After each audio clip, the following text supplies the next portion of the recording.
انډیا په کرکټ کې سیاست ډیر مخکې نه راوسته وو خو د انډیا چې کم زاړه کلاډیانو لکه ویرات کوهلی ایم ایس دھونی د سیاست د انډیا ټیم ته نو پرېخه د نه مخکې چې ټیم د ویرات کوهلی د دورو د ایم ایس دھونی د ټیمو د ګنگولی د ټیمو نو هغه ټیم کې هم د مودي پارټي چې کومه ده په انډیا کې بی جے پی دغه پارټي کوشش کول چې مونږ د انډیا د شرټ د رنگ نه دا بدلو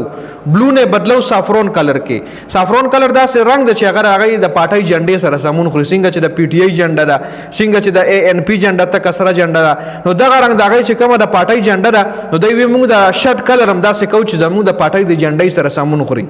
نو هغه ټایم کې چې کم سینیئر کلاډیانو لکه ویرات کوهلی ایم ایس دھونی روهیت شرما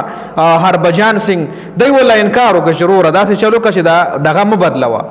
دا جرسی رنگ م بدلو دا بلو ټیک ته بس وخت د سره بلو را روان دي او تر اخره دی بلو ودا م بدلوا خو هغه ټایم کې ریزرچ کړی چا وا ایکس کرکټرز چې کوم چې کم زاړه کرکټرز هغه سیاست کرکټ لنو پرېخه خو اوس په دې ایشیا کپ کې د سوریه کمار یادو په وجه باندې سیاست کمپلیټلی کرکټ لرا دنه نشو چې د انډیا عوام په سوریه کمار یادو باندې باقاعده تنقید کوي لکه چې کم ایجوکیټډ عوام بوله زویم کم چې عقل لرلو والا عوام د په انډیا کې چې ډېر کم دي آی په تنقید کوي خو هغه چون کې لیمیټډ خلک تی کم تعداد کې دي نو هغه هایلایټ کیږي نه دا خبره نو هغه ټایم کې بی جے پی هم کوشش کړو چې موږ دا شاټم ورله بدلو لکه نور خو ارسه پرېدا شاټم ورله بدلو چې هغه ټایم کې سینیئر کلاډیانو ولا وی چروره دا خبره د موږ نه منو شاټ مټ م بدلوا شاټ په همدغه بلو وی چې څنګه وخت د سر نه را روان دي همدا به شاټ ویجی خو اوس چې کم سوریه کمار یارو د په عراق د په کپتانۍ کې د هیڅ قسم ریزिस्टنس شو نکو د هیڅ قسم غیله سه انکار نکو چې نه دا کرکټ بیل شه دي اساسو سیاست بیل شه دي سیاسي کې د پاکستان او انډیا حالات خراب دي خو سپورتس کې به موږ هاند شیک هم کو سپورتس کې به موږ د غي د لاسو نه ټرافي هم اخلو د ای سی سی چیرمن د لاسو نه به ټرافي هم اخلو او هغه د ای سی سی چیرمن د صرف د پاکستان کرکټ بورډ مشر نه دی سوریه کمار یادو لپکارو چې د ولدا سویل ورورا خو نه جی کرکټ کې د مکمل سیاست را وستو لوبه ګنده کا چې عوام به هم ډیر سخت ناراضه دي کوم ټرو کرکټ فینز دی په انډیا کې نه په ناراضه چې this is not cricket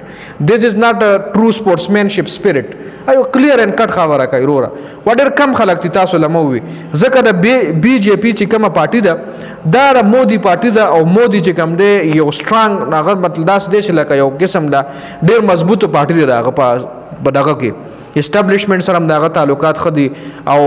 الیکشن کې داندلی و غیره هم کوي خو بس هغه د پارټي چې کومه ده مضبوطه ده نو په سوریه کمار یادو باندې غټ تنقیدونه روان دي چې لکه ته کې لاړی وی تعالی پکارو چې د خلاف ته आवाज اوچت کړي وي د پروپاګاندا کې تنه راتلې د پولیټیکل ایجنډا کې ته ها سره ها نه ملاولو او تا باقاعده غیله انکار کولو نو خبره نن بدار وز مونږ نه لیدل کله انډیا وام وای چې خلک ټرافیان یو غټي هغه کپ ځان سره انډیا ته وروړي او زموږ ټیمو غټل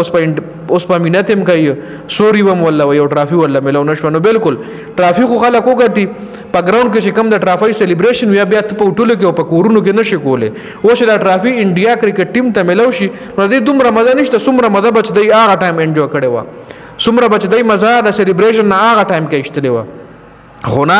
سیاست ګنده سیاست په وجه باندې خپل سورم خراب کو د کرکټ سورم خراب کو د دې حواله سره تاسو سره ده کمنټ لازمي وکړئ